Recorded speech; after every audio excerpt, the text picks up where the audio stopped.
New Year's Day 2026, Chelsea Football Club dropped an absolute bombshell on the Premier League. They announced they'd parted ways with their successful head coach, Enzo Maresca. The news exploded online, and the fan reaction? Well, it was immediate and totally confused. Yeah, people just could not wrap their heads around the logic behind this decision. It made zero sense, especially when you look at his pretty recent triumphs. I mean, Maresca had just won them 2 major international trophies the season before.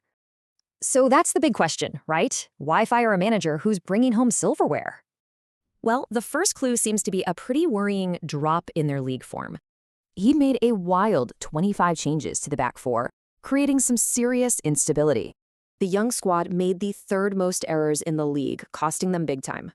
But, the problems on the pitch? They were just symptoms of a deeper conflict. At the very top, the relationship between co-owners is said to be irreconcilable. And a lot of fans feel the owners prioritize business over actual sporting success. The feeling is, if you aren't a yes man for the board, you're just not going to last. But here's the thing, this is bigger than just Chelsea. It's a league-wide issue. In fact, some university research has actually put a name to this systemic problem. They call it chronic insecurity. Basically, a manager's job is just constantly unstable.